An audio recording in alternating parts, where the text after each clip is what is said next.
निजी क्षेत्रों में, न्यायपालिका में और भी जहां पर आरक्षण नहीं है उस जगह आरक्षण की बात को लेकर के राष्ट्रीय कार्यकारिणी में बात उठी है। बिहार में खास करके किस तरह से हमारी आने वाला लोकसभा चुनाव, विधानसभा चुनाव में रणनीति रहेगी, कितने सीटों पर हम लड़ेंगे, इन सब मुद्दों को लेकर विस्तृत चर्चा हुई है और यहाँ से जो बात निकल के आई है आने वाला समय में वो पार्टी की समझिए। न्यूज़ फाउंडेशन देख रहे हैं आप, मैं हूँ आपके साथ धीरज सिंह। आज दिल्ली में हिंदुस्तानी अवाम मोर्चा सेकुलर की राष्ट्रीय कार्यकारिणी की बैठक बुलाई गई थी। हमारे साथ है पार्टी के राष्ट्रीय अध्यक्ष संतोष कुमार सुमन जी। सर, आज राष्ट्रीय कार्यकारिणी की बैठक हुई, कई मुद्दों पर बातचीत थी, कौन से मुद्दे बहुत अहम रहे? देखिए, सबसे अहम मुद्दा आज है जो हम लोगों ने तालकटोरा स्टेडियम में बहुत पहले मुद्दा उठाया था, स्वर्णों का आरक्षण। और भारत सरकार ने, माननीय न्यायालय, उच्च न्यायालय ने माना है, उस बात से सहमत हैं।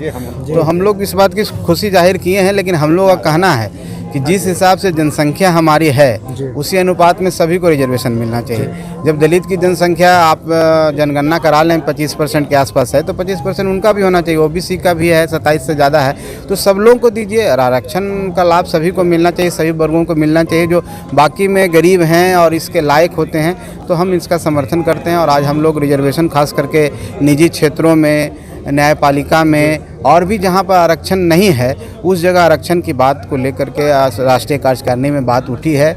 एमसीडी के चुनाव, दिल्ली में जो नगर निगम के चुनाव होना, उसमें हमारी पार्टी की क्या भूमिका रहेगी, हमारा संगठन का कैसे विस्तार होगा, और प्रदेशों में जहां हम हैं वहां हैं, और बिहार में खास करके किस तरह से हमारी आने वाला लोकसभा चुनाव, विधानसभा चुनाव में रणनीति रहेगी, कितने सीटों पर हम लड़ेंगे, इन सब मुद्दों को लेकर विस्तृत चर्चा हुई है। और यहाँ से जो बात निकल के आई है आने वाला समय में वो पार्टी की समझिए कि एक रूपरेखा तैयार करेगा और उस पर पार्टी काम करेगी। जी, कुडनी में विधानसभा में उपचुनाव भी होना, क्या इसको लेकर भी कोई बातचीत की गई कि किस तरीके से पार्टी किसी गठबंधन को समर्थन करेंगे या फिर उस पर चुनाव लड़ने की बात होगी? देखिए, हम लोग महागठबंधन में हैं और कुडनी में हमारी पार्टी तो डायरेक्ट तौर पर नहीं लड़ रही है, लेकिन महागठबंधन के जो भी उम्मीदवार आएंगे हमारी पार्टी उसके साथ है और उनका समर्थन करेगी। दशरथ मांझी को भारत रत्न देने की बात आप लोगों ने यहाँ पर की, क्या है? देखिए, दशरथ मांझी जी और श्री बाबू और हमारे कर्पूरी ठाकुर जी, हम लोग 3 लोगों को भारत रत्न दिलाने की बात किया, क्योंकि ये 3 अलग अलग समाज से आते हैं और सभी ने काम एक ही जैसा किया है। समाज के उस तबके को उठाने का काम किया है, उसके अंदर आत्मसम्मान भरने का काम किया है जो बाकी में गरीब है, वंचित है।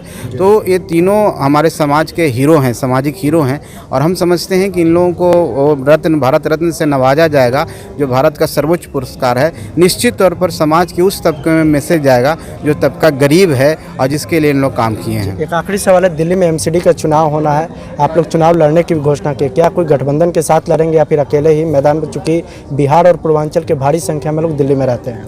देखिए, गठबंधन पर कोई बात नहीं हुई है, कोई वार्ता नहीं हुई है, लेकिन हमारे कुछ साथी हैं जो चाहते हैं कि चुनाव लड़ें। कुछ ऐसे लोग भी हैं जो पिछली बार निर्दलीय भी लड़के आए हैं, चुनाव जीते हैं। तो कुछ लोग हमारे पास हैं, हमने उनको कहा है कि आपको इच्छा है, यहाँ की जो टीम को हमने पूरी छूट दी है कि आपको इच्छा है, आपको लगता है कुछ ऐसे लोग सशक्त लोग हैं जो चुनाव लड़ सकते हैं, तो हम लोग तैयारी कर रहे हैं और चुनाव लड़ेंगे, क्योंकि चुनाव लड़ने से कार्यकर्ता का निर्माण होता है और निश्चित तौर पर पार्टी का प्रचार होगा और हम लोग चुनाव जितना सीट पर लड़े, हम 1-2 दिन में आप सबको कंफर्म कर देंगे हम कितने सीट पर चुनाव लड़ रहे हैं। बहुत बहुत धन्यवाद। ये हिंदुस्तानी अवाम मोर्चा के सेकुलर के राष्ट्रीय अध्यक्ष, दिल्ली से न्यूज़ फाउंडेशन के लिए मैं धीरज सिंह।